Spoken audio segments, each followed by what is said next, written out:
Пожар в плавательном бассейне «Олимп» потушен, пострадавшие эвакуированы в Мирно. Вновь прошли учения МЧС. За тренировкой спасателей наблюдала и наша съемочная группа. По сигналу тревоги к месту происшествия прибыли пожарные. Из плавательного бассейна «Олимп» сообщили, задымление на цокольном этаже, горит электрощитовая. Контрольно-проверочное пожарно-тактическое учение на оздоровительном комплексе «Олимп».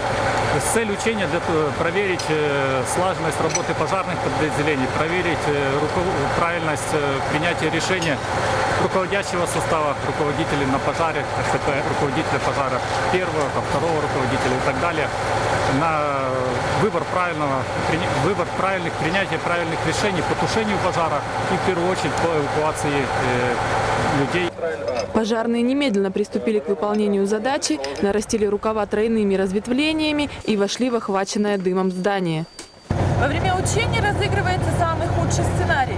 Горит машинное отделение. Сегодня главная задача пожарных не только потушить очаг возгорания, но и спасти 3 пострадавших.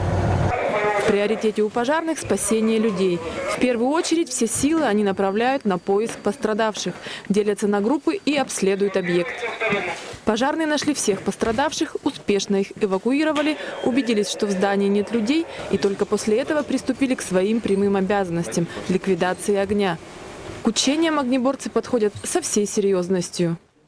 Я понимаю, что минута промедления может стоить чьей-то жизни, поэтому я отношусь очень серьезно к учениям. На учениях отрабатываются все действия наши, как в дальнейшем будут тушиться и реальные пожары.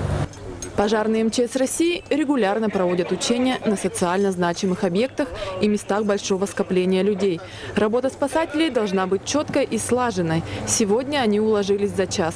Это говорит об успешно проделанной работе. Пожар локализован на площадь 140 квадратных метров.